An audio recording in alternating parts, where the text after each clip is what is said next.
Hello everyone, আজ আমি রান্নাবাটিতে করছি চিড়ের পোলাও। তার জন্য নিয়েছি আলু কুচি করে, টমেটো কুচি, পেঁয়াজ কুচি, লঙ্কা কুচি, জিরের গুঁড়ো, লবণ, হলুদ আর নিয়েছি আমি একটু সর্ষে।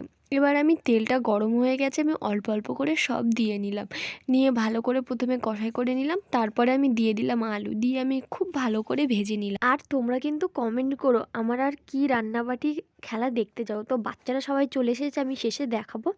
এখন আমি তোমাদের আগে রেসিপিটা দেখিয়ে নিচ্ছি। দেখো আমি চিড়েটা ধুয়ে নিয়ে ভালো করে শুকিয়ে নিয়েছি।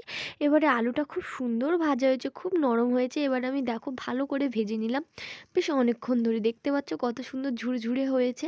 তো এবার আমাদের শেষ পর্ব, এবারে আমরা কিন্তু খাবো। তোমরা কিন্তু অবশ্যই কমেন্ট করো, তোমাদের কমেন্টগুলো আমি নেক্সট ভিডিও থেকে পড়বো। তোমরা কী কী কমেন্ট করো আর কী কী রেসিপি চাও। তো দেখো কত সুন্দর হয়েছে, আলুটা খুব সুন্দর সেদ্ধ যেতে। ভিডিওটাই প্লিজ একটা সাবস্ক্রাইব করে দিও, লাইক করবেন আর বাচ্চাদের জন্য একটা শেয়ার